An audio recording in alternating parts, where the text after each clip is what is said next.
Olá, meus amigos do Adventismo Vivo, sejam muito bem-vindos para mais um encontro de leitura do livro A Lei Dominical Nacional.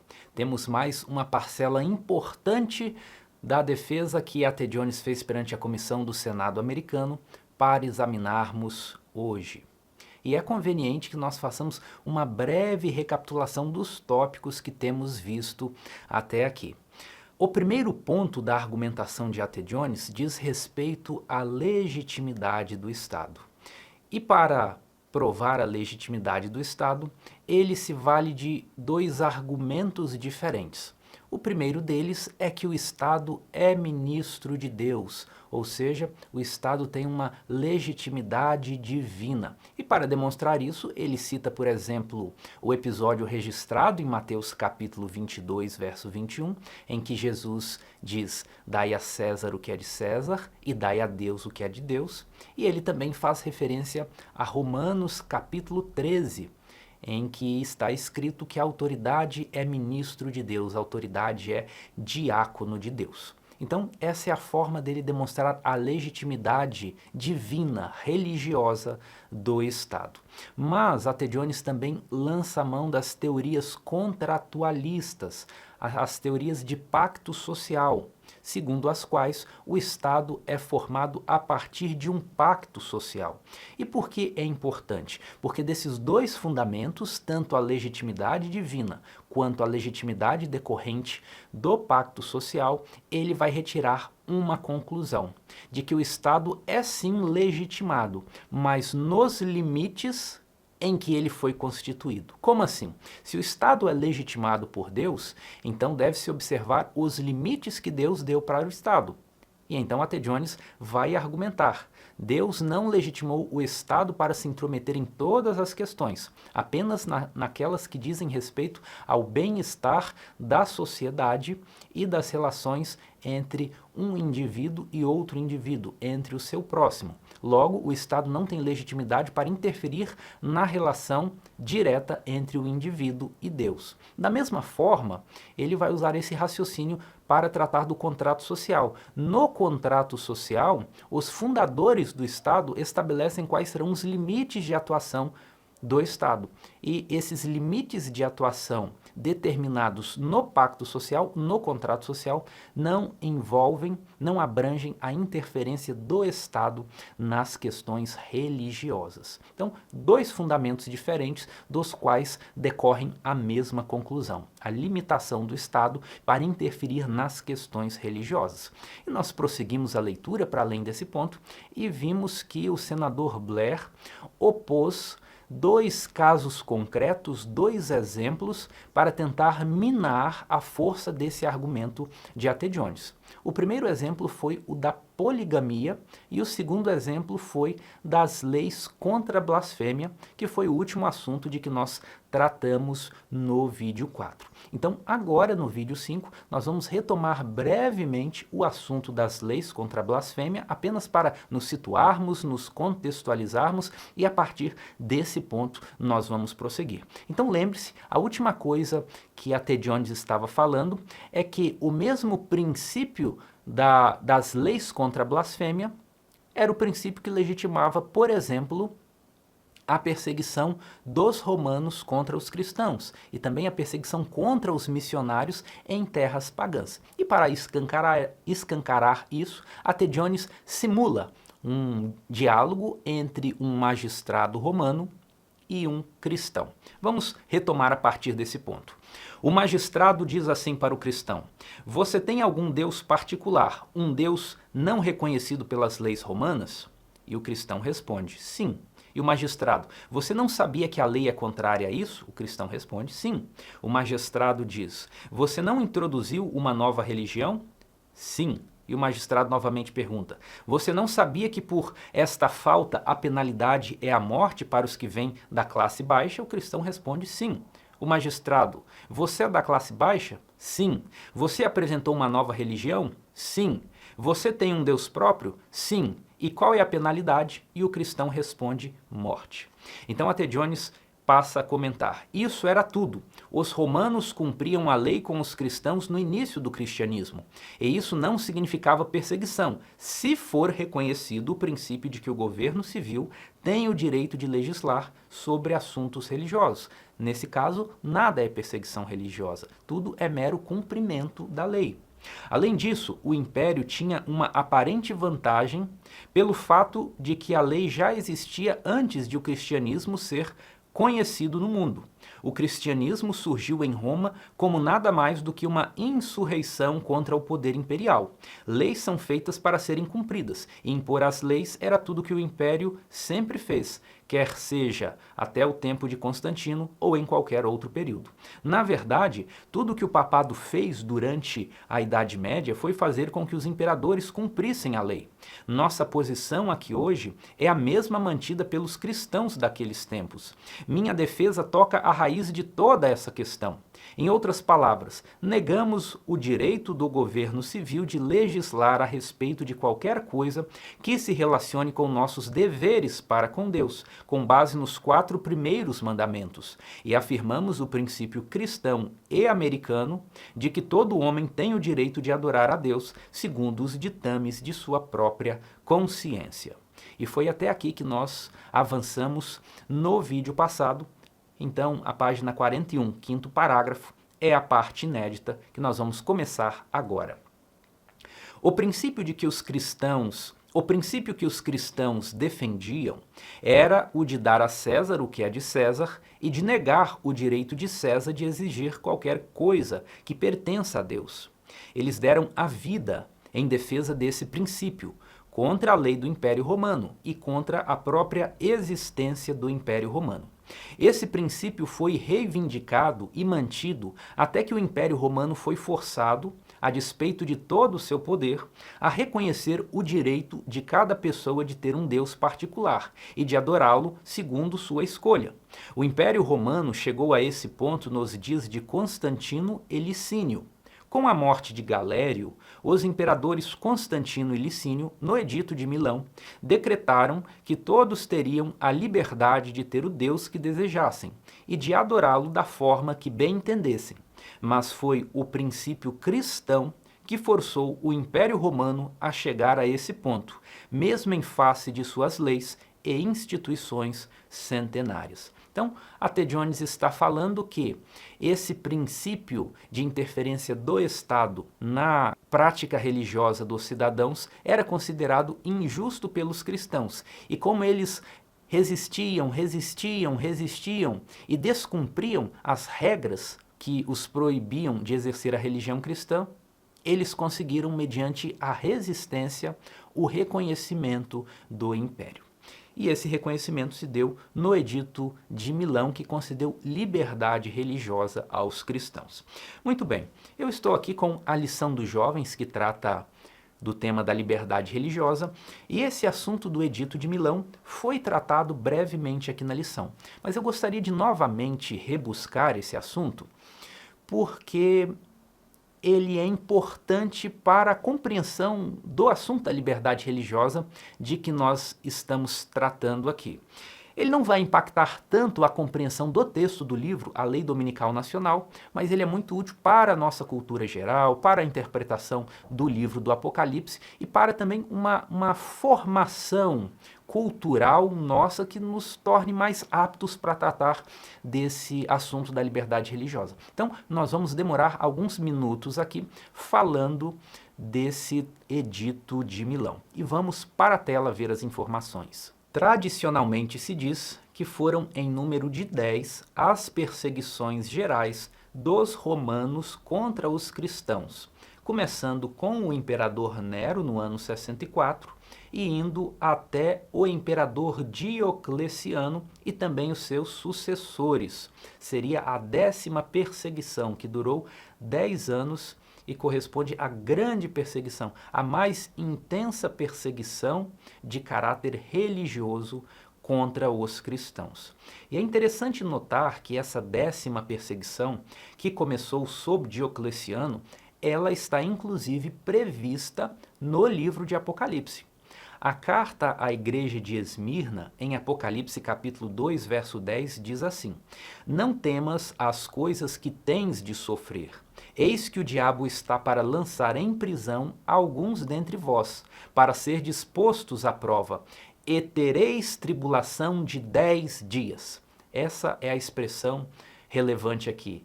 Tribulação de 10 dias. Ser fiel até a morte e dar-te-ei a coroa da vida.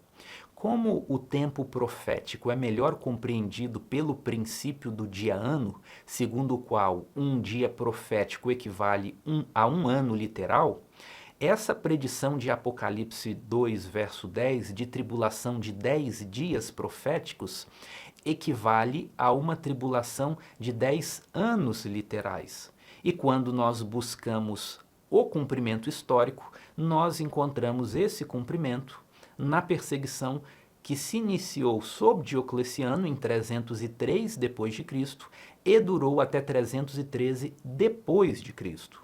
E o que pôs fim a essa onda de perseguição, aos 10 dias de tribulação, o que pôs fim a esse período? O Edito de Milão, de 13 de junho de 313 depois de Cristo. O Edito de Milão, ele foi celebrado entre Constantino e Licínio, que eram imperadores romanos. E nesse ponto, geralmente as pessoas têm muitas dúvidas, pois elas dizem assim: como assim 2 imperadores romanos? O edito foi feito por Constantino e Licínio, mas não havia apenas um imperador romano? Como há 2 imperadores aí para fazer o edito? É que nesse tempo estava ocorrendo a tetrarquia, que era uma forma de administração política em que o império estava dividido em 4 partes, administradas por 4 imperadores. Daí o nome tetrarquia, divisão do poder em 4. 2 imperadores eram Augustos e outros 2 imperadores eram César. E esse edito de Milão, assinado entre Constantino e Licínio, é um edito assinado entre os 2 imperadores Augustos, os 2 imperadores de maior categoria. E embora muito se fale sobre o edito de Milão, poucas pessoas conhecem o texto integral desse edito. É por isso que eu separei nos slides a seguir para nós lermos. O texto que você vê na tela corresponde ao Edito de Milão na forma de uma carta dirigida ao governador da Bitínia. Existe uma discussão entre os historiadores se esse Edito de Milão tomou a forma de uma publicação jurídica oficial ou se ele foi vinculado apenas na forma de cartas. Seja qual for a resposta, o texto chegou a nós na forma de uma carta dirigida ao governador da Bitínia. E quem faz a transcrição dessa carta é Lactâncio, um cristão do IV século que foi contemporâneo do imperador Constantino. E o relato transcrito por Lactâncio diz assim: quando de forma afortunada, tanto eu, Constantino Augusto, quanto eu, Licínio Augusto, nos encontramos em Mediolanum, é uma referência a Milão, e estávamos considerando tudo que pertencia ao conforto e à segurança pública, entre outras coisas que percebemos que beneficiariam muitas pessoas, acreditamos que deveriam ser prioritariamente ordenadas aquelas que envolviam a reverência à divindade. Assim, decidimos conceder tanto aos cristãos quanto a todos a liberdade de seguir a religião que cada um desejasse, para que qualquer forma de divindade nos céus possa estar apaziguada e favoravelmente disposta para conosco e para com todos sob nosso poder.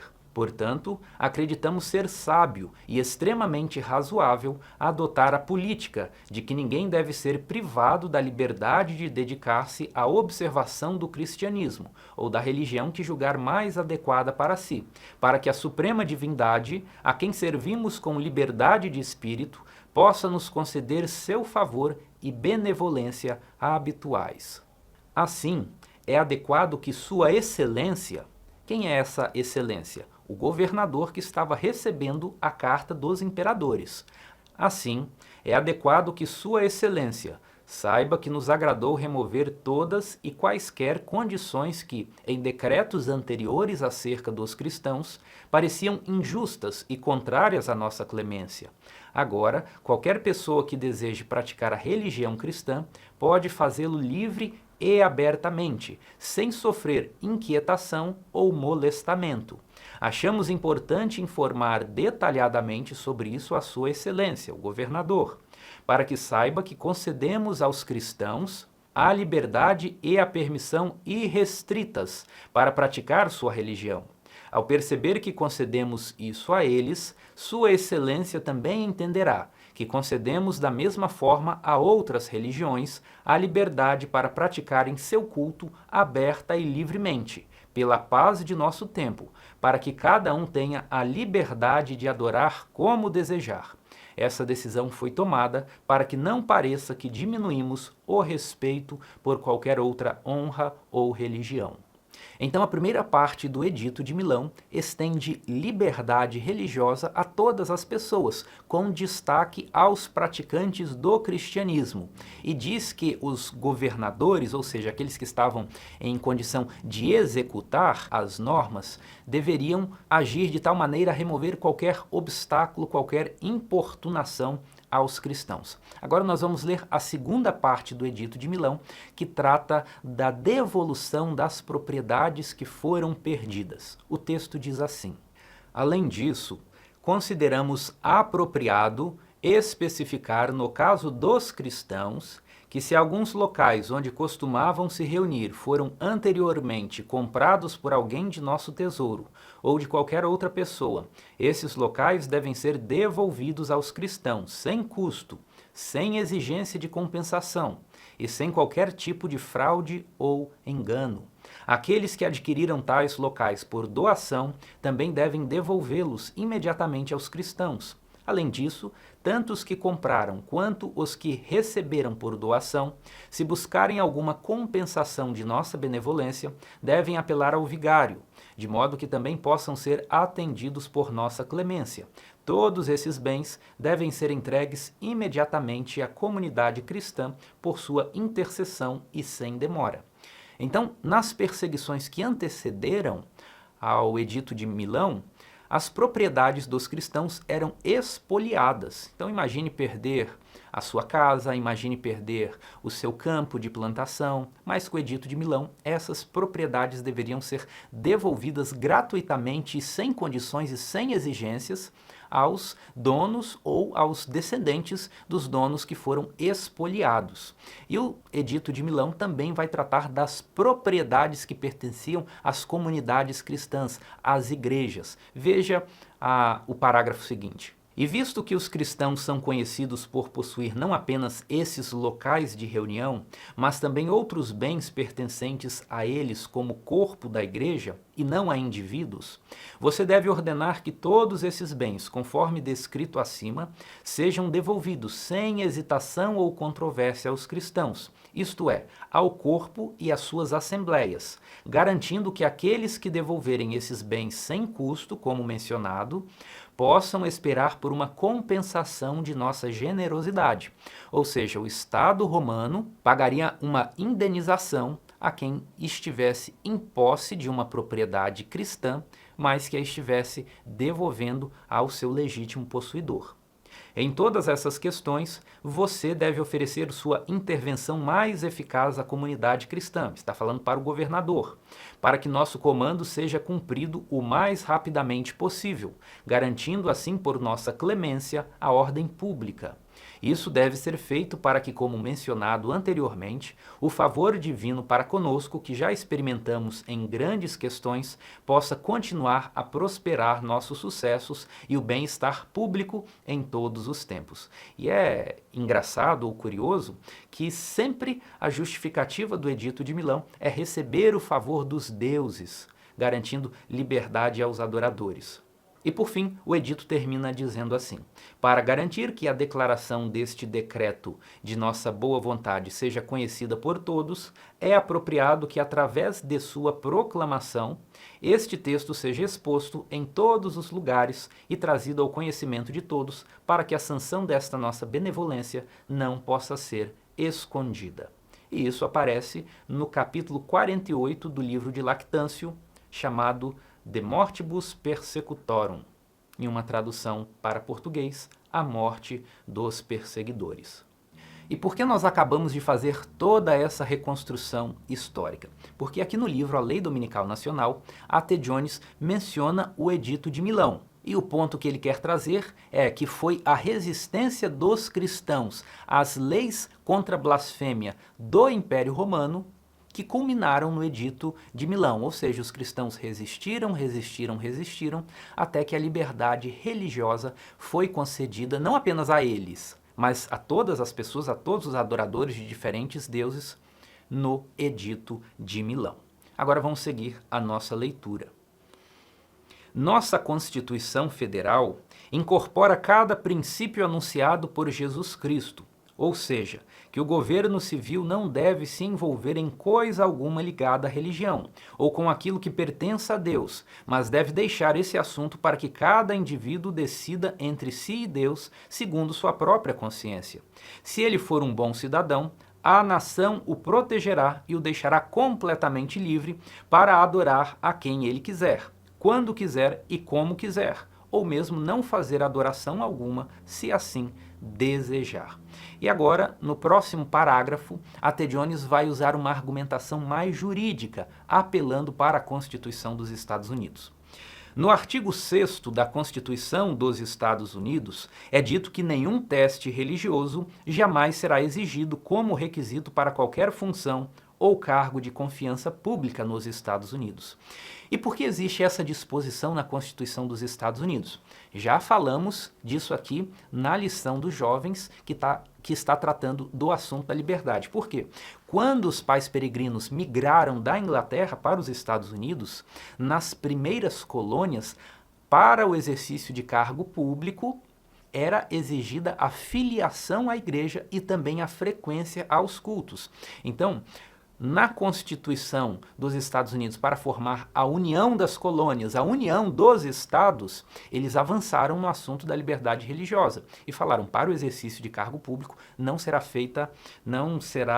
exigido como requisito nenhum teste religioso.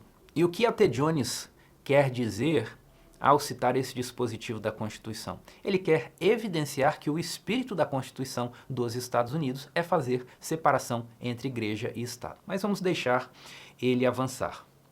Depois de citar esse artigo 6º, ele ainda vai falar da primeira emenda à Constituição. Ele diz assim: a primeira emenda à Constituição, que tornou mais incontestável a adoção desse princípio, qual princípio? Separação entre igreja e Estado, assim declara: o Congresso não fará nenhuma lei relacionada ao estabelecimento de uma religião ou que proíba o seu livre exercício. Essa primeira emenda foi adotada em 1789, na primeira reunião do Congresso regida pela Constituição. Em 1796, foi feito um tratado com Trípoli, onde se declarou, no artigo 2º, que, abre aspas, o governo dos Estados Unidos da América não é de forma alguma fundado sob a religião cristã. É muito interessante A.T. Jones citar esse tratado com Trípoli. Trípoli atualmente é a capital da Líbia, no norte da África. Então, esse tratado que ele está mencionando aqui foi um tratado feito entre os Estados Unidos e a atual Líbia. Era um tratado comercial, garantindo relações comerciais entre os dois países e também estabelecendo que a Líbia, ou Trípoli, protegeria as embarcações dos Estados Unidos no mar Mediterrâneo, porque aquela região perto da costa de Trípoli tinha uma atividade de piratas, tinha saques por piratas de uma maneira muito intensa. E o interessante é que Trípoli era uma nação islâmica e os Estados Unidos cristãos. Então, para que esse acordo comercial desse certo, os líbios exigiram que os Estados Unidos garantissem que eles não tentariam fazer nenhuma interferência religiosa no país muçulmano. E para isso, nesse tratado, os Estados Unidos dizem que eles são uma nação não fundados ou não envolvidos com nenhuma religião, não determinados pela ética do cristianismo. Esse é o sentido do que ele está falando aqui. Então, A.T. Jones falou do artigo 6º, falou da primeira emenda e falou também do Tratado com Trípoli. 3 documentos jurídicos normativos em que se afirma o princípio da separação entre igreja e Estado. E ele continua falando assim, especificamente do Tratado com Trípoli. Esse tratado foi elaborado por um ex-clérigo congregacionalista e assinado pelo presidente Washington. Não foi por desrespeito à religião ou ao cristianismo que essas cláusulas foram incluídas na Constituição, ou que esta última foi inserida no tratado. Pelo contrário, foi precisamente devido ao respeito deles para com a religião, e a religião cristã em particular, a ponto de deixá-la fora da jurisdição do governo civil, restringindo-a apenas ao âmbito da consciência, a fim de que fosse decidida exclusivamente entre o indivíduo e Deus. Esse fato foi tão bem enunciado pelo senhor Bancroft em seu livro História da Constituição dos Estados Unidos, que passo a citá-lo textualmente. Então, a partir de agora, A.T. Jones vai fazer a citação de um historiador, que diz assim: nos mais remotos estados conhecidos da história, o governo e a religião formavam um conjunto indivisível. E isso é muito fácil de observar, né?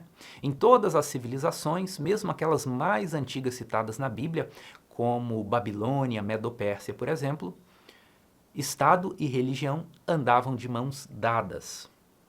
Cada estado tinha sua divindade própria, e frequentemente esses protetores, um após outro, podiam ser derrotados em batalha para nunca mais renascerem. As guerras entre nações da antiguidade eram guerras entre deuses.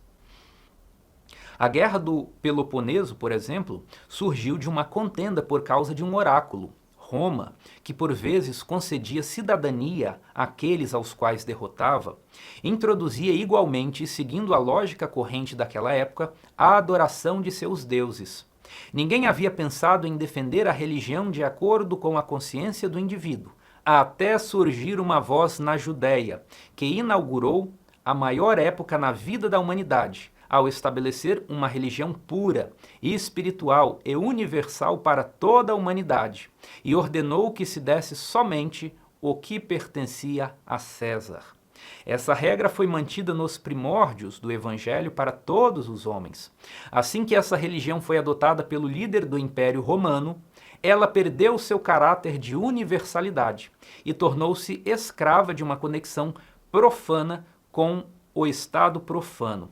Então, o que ele está falando aqui? A regra da humanidade sempre foi misturar Estado e religião. Mas quando o cristianismo surgiu pela primeira vez de forma inédita, havia um grupo de pessoas que defendia a separação entre igreja e Estado, que defendia que existem certas práticas que são privativas da relação entre homem e Deus. E na igreja primitiva isso funcionou bem por algum tempo, até que o líder do Estado romano tornou-se cristão também. E ele está se referindo a Constantino, esse mesmo Constantino do Edito de Milão, que nós acabamos de ver minutos atrás. E quando Constantino se torna cristão, ele é ao mesmo tempo o imperador romano e também um cristão. E então na cristandade volta a haver uma mescla entre religião e Estado, que é qualificada aqui pelo historiador como algo profano.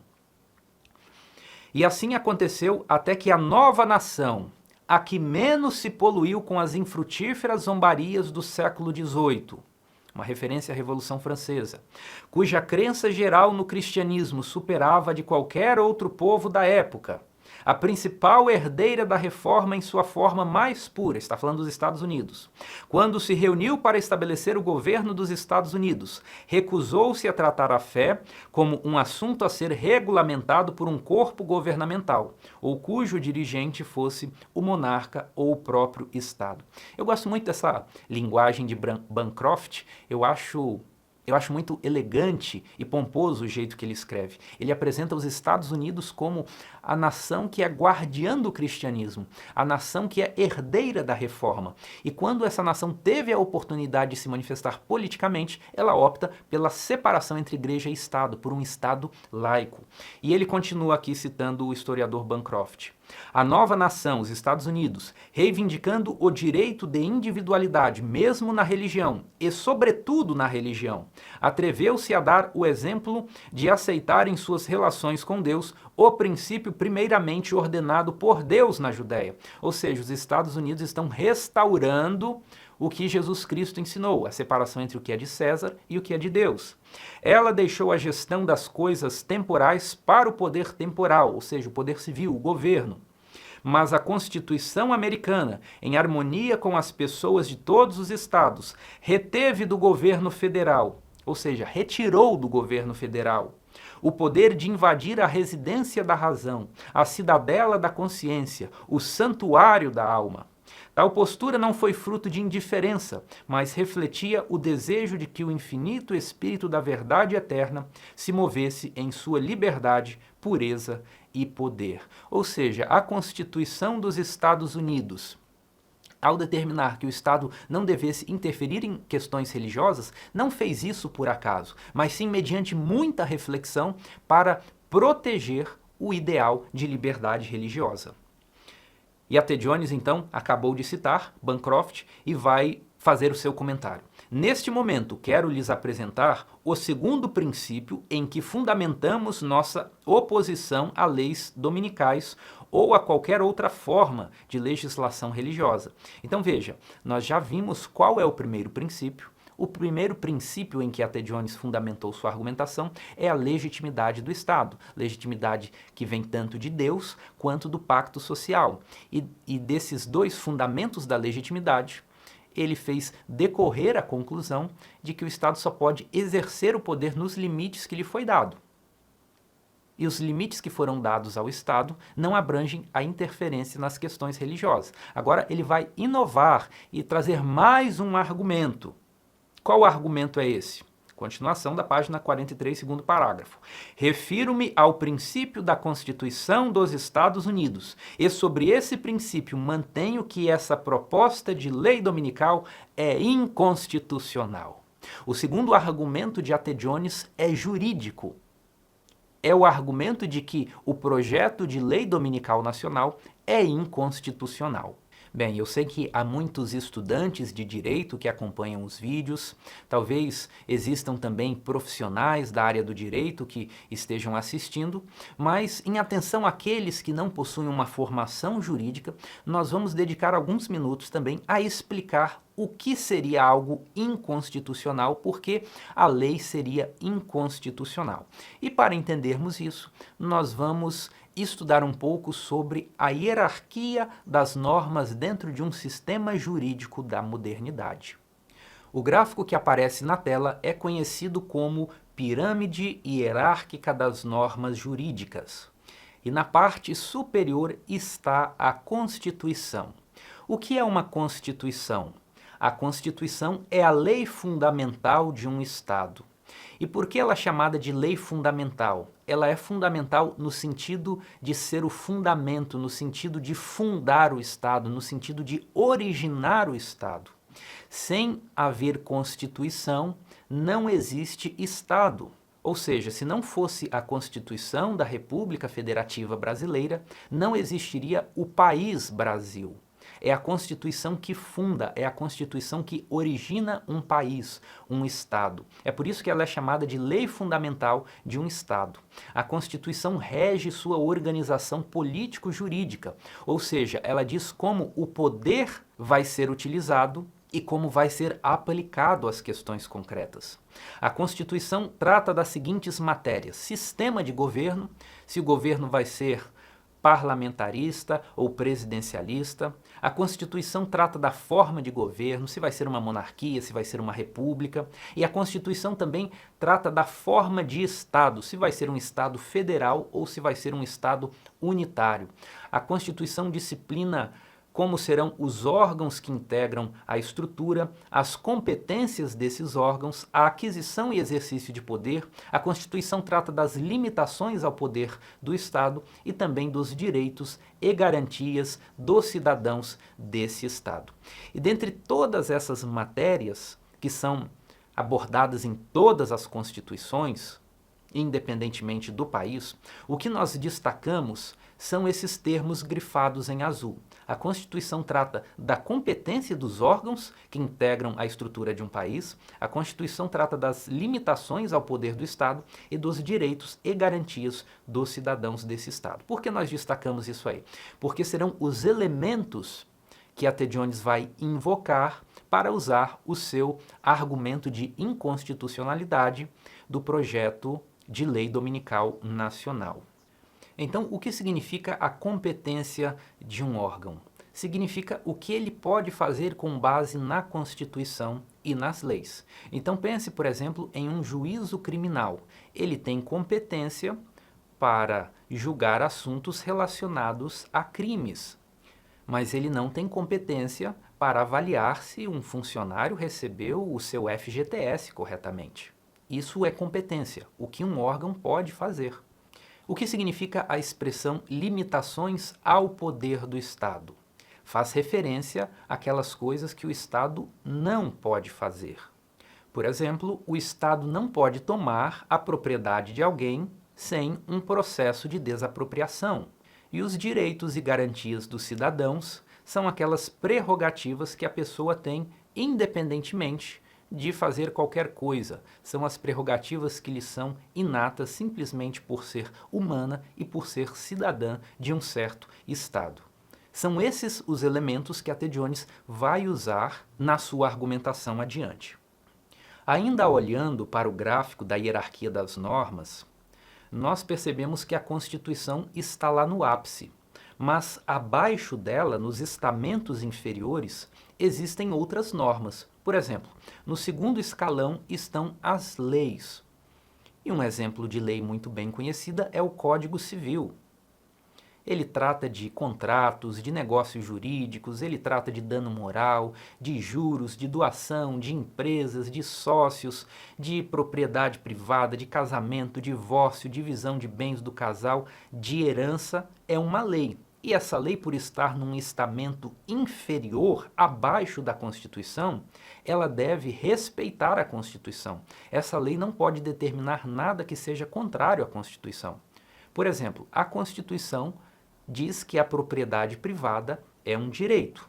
Então, o Código Civil ou qualquer outra lei não pode abolir a propriedade privada. Se a lei dispor no sentido de abolir a propriedade privada, então ela é inconstitucional, pois está contrariando o que está determinado na Constituição. Um escalão abaixo estão os decretos. O que são decretos? São atos do chefe do Poder Executivo, do presidente da República, do governador do estado ou do prefeito do município. Por exemplo, é por meio de um decreto que o presidente da República estabelece o valor do salário mínimo. Mas, por exemplo, um decreto não pode determinar o fechamento de supermercados ao domingo. Apenas uma lei poderia fazer isso, porque cada norma tem a sua hierarquia dentro da pirâmide hierárquica das normas. Abaixo dos decretos nós temos, por exemplo, as normas infralegais, como resoluções e portarias. São normas muito específicas que regulamentam as normas superiores. Então, por exemplo, as leis são normas superiores às resoluções. Uma lei é o Código de Trânsito, por exemplo. O Código de Trânsito determina que sofrerá uma penalidade quem transitar em via pública com um veículo com excesso de peso ou com um tamanho inapropriado. Mas quem determina o que é excesso de peso e tamanho inapropriado? São, por exemplo, as resoluções que estabelecem limite de peso e dimensões válidas. Essas normas infralegais, por estarem num estamento inferior, não podem contrariar as normas que estão num estamento superior. Essa é a ideia da pirâmide hierárquica. E por fim, lá embaixo na base da pirâmide estão as normas individuais, que são as sentenças e os contratos, por exemplo, o seu contrato de aluguel, a sentença que você recebeu em algum processo seu, são normas individuais, concretas, específicas e aplicáveis só aos participantes. A ideia principal que nós retiramos daqui é que nenhuma norma pode contrariar a Constituição, porque a Constituição está no topo. Diante da Constituição, todas as demais normas, leis, decretos, resoluções, sentenças e contratos, diante da Constituição, elas devem se dobrar, elas devem obedecer à Constituição. Essa é a ideia que vai ser útil para nós entendermos o que a T. Jones vai falar adiante.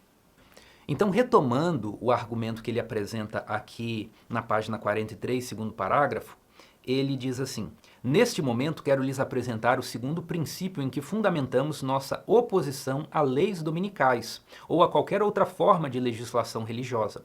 Refiro-me ao princípio da Constituição dos Estados Unidos e sobre esse princípio mantenho que essa proposta de lei dominical é inconstitucional, ou seja, ela está contrariando a Constituição. E isso não pode acontecer porque uma lei nacional ela tem um status inferior ao da Constituição. Então ela deve se submeter à Constituição em vez de procurar contrariá-la. E a T. Jones continua assim: o propósito desse projeto de lei dominical é totalmente religioso. A última seção mostra o objetivo de todo esse projeto que é, abre aspas, está citando o projeto de lei, assegurar o descanso a todas as pessoas e a observância religiosa do dia de descanso. Ninguém, portanto, precisa esquivar-se da força das objeções contra este projeto, alegando que a observância exigida nesse dia não é religiosa, mas civil, pois no próprio projeto de lei é claramente afirmado que seu propósito não é apenas garantir descanso para todos, mas garantir também a observância religiosa do dia de repouso. O que ele está falando é o seguinte: nós devemos considerar o caráter religioso desse projeto. Ele não é feito apenas para o bem-estar dos trabalhadores, para que tenham um descanso semanal, não. O projeto tem claramente um propósito religioso, isso está declarado no texto. Não existe uma única referência no projeto de lei que sugira algum tipo de observância civil desse dia. A palavra civil não é usada nesse projeto de lei. Trata-se de um projeto completamente religioso. O título do projeto declara que seu objetivo é garantir às pessoas que o dia do Senhor seja desfrutado como dia de descanso, abre aspas, e promover sua observância como dia de culto religioso. O projeto de lei queria promover o domingo como dia de culto religioso. A primeira seção define o dia do Senhor. A segunda seção se refere ao dia como dia de adoração e descanso. E a terceira seção se refere a ele como dia de culto religioso. A quarta seção se refere à sua observância como adoração religiosa. E a sexta seção claramente afirma, o que ficou evidente em todo o documento, que o objetivo do projeto de lei é assegurar o descanso a todas as pessoas e a observância religiosa do dia de descanso, no primeiro dia da semana. É a observância religiosa do domingo que seus defensores, de uma ponta do país à outra, têm em vista aqui. Na convenção que está em sessão agora nesta cidade, trabalhando em prol deste projeto de lei, o Dr. Crafts disse ontem mesmo: excluindo a religião do dia, exclui-se o descanso também. No Boston Monday Lecture, em 1887, Joseph Cook, palestrando sobre o assunto de leis dominicais, afirmou: a experiência de séculos nos mostra, contudo, que vocês irão em vão tentar preservar o domingo como dia de descanso, a menos que o preservem como dia de adoração. A menos que a observância do dia de descanso seja fundamentada sobre razões religiosas, vocês não conseguirão mantê-la num alto padrão com base apenas em considerações econômicas, fisiológicas e políticas. Então, no nosso país, por exemplo, atualmente, argumenta-se que o descanso semanal é necessário para a saúde dos trabalhadores. Mas naquele tempo, o que esses palestrantes estão dizendo? Que é necessário frisar a observância religiosa do domingo, caso contrário, a lei não seria aprovada. E na Convenção Dominical do Estado de Illinois, realizada em Elgin, em 8 de novembro de 1887, O Dr. W. Everts declarou que o domingo é o teste de toda a religião. O domingo é uma instituição totalmente religiosa. Legislação dominical, onde quer que seja encontrada, não passa de legislação religiosa. E esse projeto, segundo seus termos, não pretende ser nada mais do que religioso. Uma vez que o projeto é exatamente isso, uma legislação religiosa, ele é claramente inconstitucional. Como prova, apresento as seguintes considerações. Então, o raciocínio que a T. Jones faz é: a primeira emenda da Constituição diz que o Congresso não legislará em matéria religiosa, e essa lei, no seu próprio texto, afirma que o projeto é promover a observância religiosa do domingo. Logo, ela é inconstitucional. E o último parágrafo terminou com 2 pontos. Ele vai acrescentar mais algumas razões do problema jurídico da Lei Dominical Nacional. E ele diz assim: todos os poderes do Congresso constituem poderes delegados. Como assim? Em uma democracia, o poder emana do povo. Ele emana do povo, que constitui o Estado mediante uma Constituição, e essa Constituição vai dividir o poder, vai dar a cada órgão certas competências, o assunto de que nós já falamos. E o argumento de A.T. Jones é: o Congresso, a União, não tem competência para uma legislação de assunto religioso. Todos os poderes do Congresso constituem poderes delegados. Ele não tem nenhum outro poder além desse. O artigo 10 das emendas à Constituição declara expressamente que, abre aspas, os poderes não delegados aos Estados Unidos pela Constituição, quando se fala Estados Unidos aqui, está falando da União, da Federação. Os poderes não delegados aos Estados Unidos pela Constituição ou proibidos por ela aos Estados são reservados aos Estados, respectivamente, ou ao povo. Então, o que ele está falando aqui? A União, o órgão federal, o órgão nacional, não recebeu competência para legislar sobre assuntos religiosos. Em todos os poderes, dessa forma delegados ao Congresso, que possui um status nacional, não há nada que insinue alguma delegação de poder para legislar sobre qualquer questão religiosa, ou com respeito à observância de qualquer instituição religiosa ou rito. Por conseguinte, este projeto de lei dominical, dada a sua natureza religiosa, é inconstitucional. Por quê? Porque o Senado estava agindo sem competência, sem receber poder que emana do povo e que deve ser dividido na Constituição. O Senado estava agindo sem a concessão desse poder, sem a competência para tratar de assunto religioso.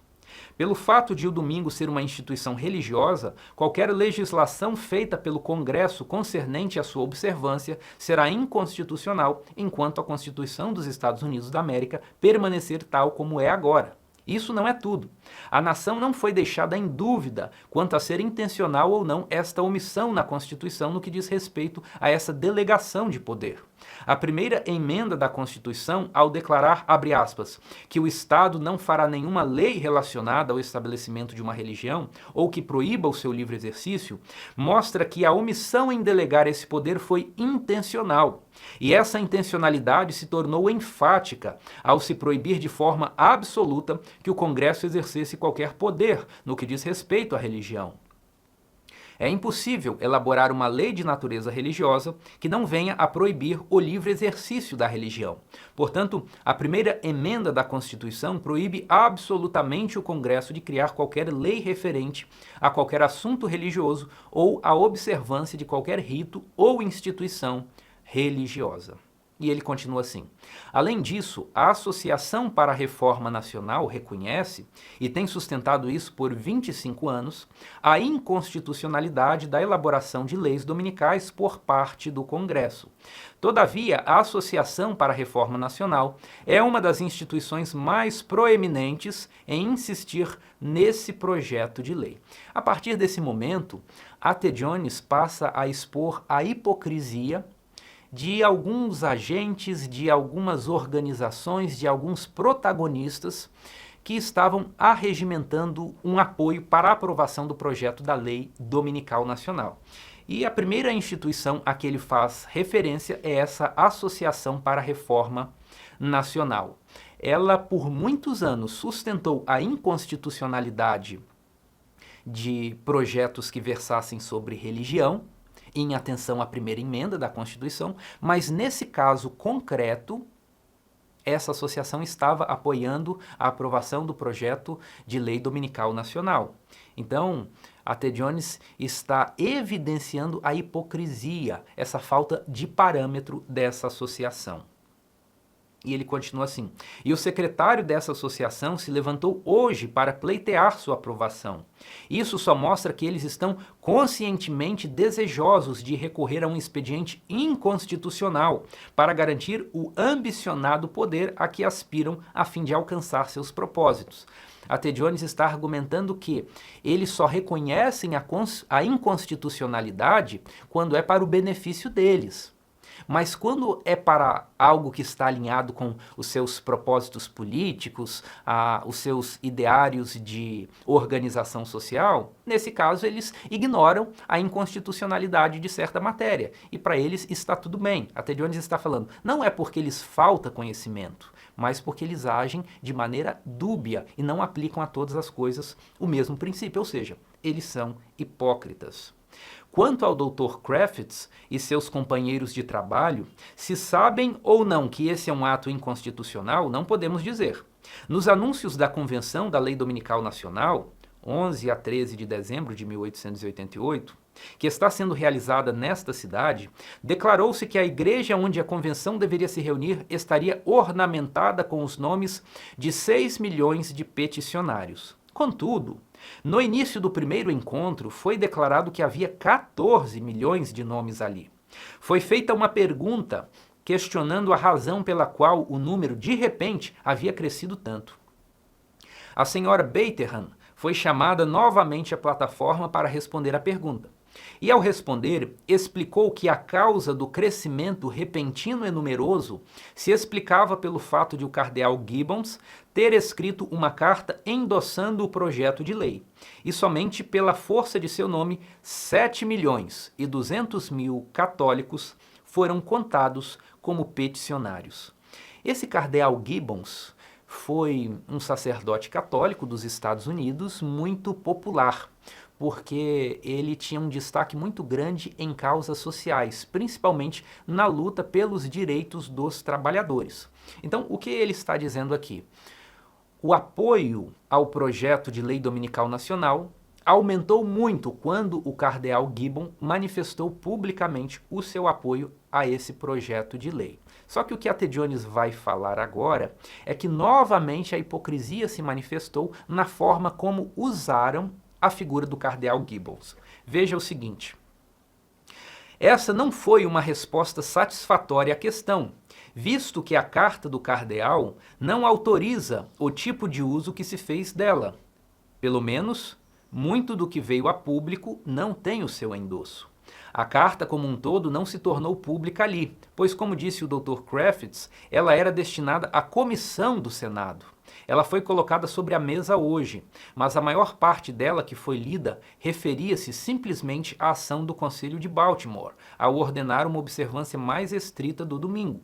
O cardeal escreveu, abre aspas, fico muito feliz em acrescentar meu nome aos milhões de outros que louvavelmente lutam contra a violação do sábado cristão, o domingo, por meio do trabalho desnecessário e que estão se esforçando para promover sua observância de forma decente e adequada mediante criteriosa legislação. E o comentário que a T. Jones faz é o seguinte: isso é tudo. Ele disse, fico muito feliz em acrescentar meu nome, etc. Ele não disse que acrescentou ou que gostaria de acrescentar 7.200.000 outros nomes junto ao dele, ou em seu nome. Todavia, foi isso que aconteceu. Então, a T. Jones está apontando novamente a hipocrisia que os apoiadores do projeto de lei dominical nacional manifestam. Ele está dizendo, vocês fizeram um uso indevido da carta do cardeal Gibbons, vocês distorceram as palavras dele para gerar a sensação de um apoio maior ao projeto de lei dominical nacional. E ele explica melhor o seu argumento a seguir. Mas isso não deveria ser uma grande surpresa, porque o mesmo princípio fora adotado antes em todo o país.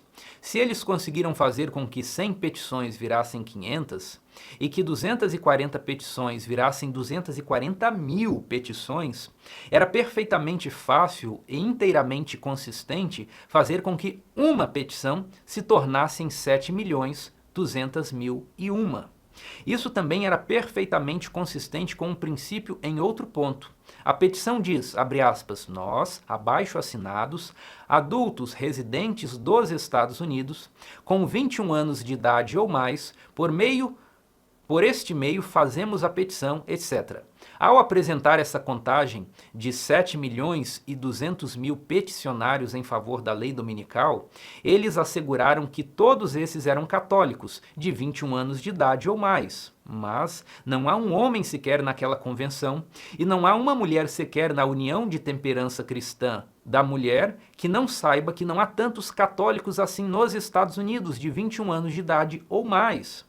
Eles praticamente afirmaram que todos os católicos dos Estados Unidos têm 21 anos de idade ou mais, visto que anunciaram de forma clara que todos os católicos romanos estavam solicitando a lei dominical. Então a T. Jones aponta aí para algo que parece até mesmo ser uma deslealdade, né?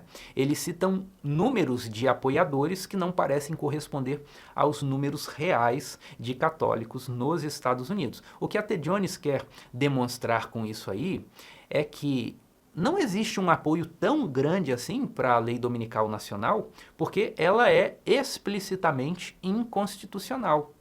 Então, ele questiona esse apoio popular, mostrando que os números de peticionários não fazem muito sentido.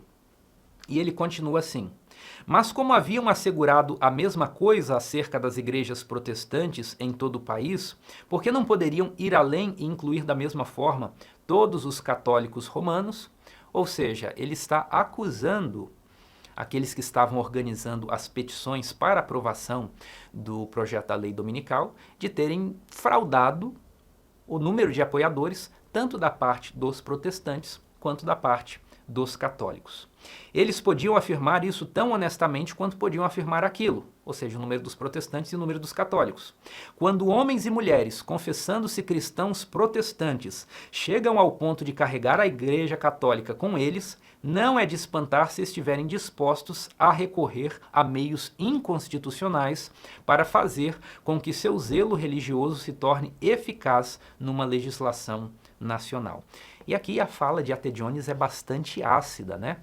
Ele diz assim: se católicos e protestantes estão prontos a se unir para aprovar uma legislação dominical, não é de se admirar que eles apoiam também a inconstitucionalidade, ou seja, uma irregularidade grave nas leis do país, porque a concessão que eles tiveram que fazer também para se unir, católicos e protestantes, foi muito grande, foi uma concessão grave a ponto deles se unirem. E o senador Blair responde então: então o senhor parte do princípio de que este projeto de lei e todas as leis dominicais dizem respeito apenas à relação entre o homem e Deus e não à relação entre o homem e seu próximo? Bem, isso é o resumo de tudo que A.T. Jones tentou falar até agora. E ele responde: sim, senhor, esse é o princípio no qual nos baseamos. E o senador Blair retruca: é nesse exato ponto em que encontro uma falha em sua ponderação original. Antes que você lance por terra os fundamentos das leis dominicais, você precisa estabelecer que as leis dominicais não são para o bem de César, isto é, para o bem da sociedade. E Jones responde: eu ainda não tive tempo para provar isso. Provarei plenamente que as leis dominicais não são para o bem de ninguém. E o senador Blair fala: vá ao ponto assim que puder. Esse é o ponto em questão aqui que se interpõe entre você e a lei proposta a ser promulgada. Então, o senador Blair ouve as acusações que A.T. Jones fez de manipulação ao apoio à lei dominical. Ele não leva isso em consideração, mas ele fixa o ponto de controvérsia. E ele diz para A.T. Jones assim: eu espero agora que você mostre que a lei dominical nacional não é para o bem da sociedade. Então note que Jones demonstrou a inconstitucionalidade da lei. Jones demonstrou uma fraude no número de peticionários apoiando a lei. Mas sobre essas questões, o senador Blair nada comenta e parte para frisar o ponto de discussão, pedindo para Ted Jones demonstrar por que a lei dominical nacional seria um mal para a sociedade. E a partir desse ponto, o assunto muda e uma nova linha argumentativa é iniciada. Então, nós vamos encerrar nossa leitura por aqui para continuarmos no próximo vídeo. Eu quero perguntar para você, o que você está achando da nossa leitura? Você está conseguindo compreender? Você está apreciando a leitura? Algumas pessoas reclamaram que nós estamos avançando num ritmo muito lento. Mas veja bem, meus amigos, não é nosso propósito aqui pôr o foco na performance, na velocidade. O nosso propósito aqui é estudar o livro de tal maneira que nós possamos compreender bem todos os seus detalhes e também que nós possamos nos abastecer de argumentos que nos tornem aptos a entrar nesse debate sobre liberdade religiosa. É por isso que nós estamos indo de maneira mais lenta, mais conservadora, mais detida em cada elemento que aparece aqui no texto. Mas deixe sua opinião aqui nos comentários que nós vamos interagindo. Foi um prazer fazer essa leitura com você e nos encontramos então no próximo vídeo. Até lá!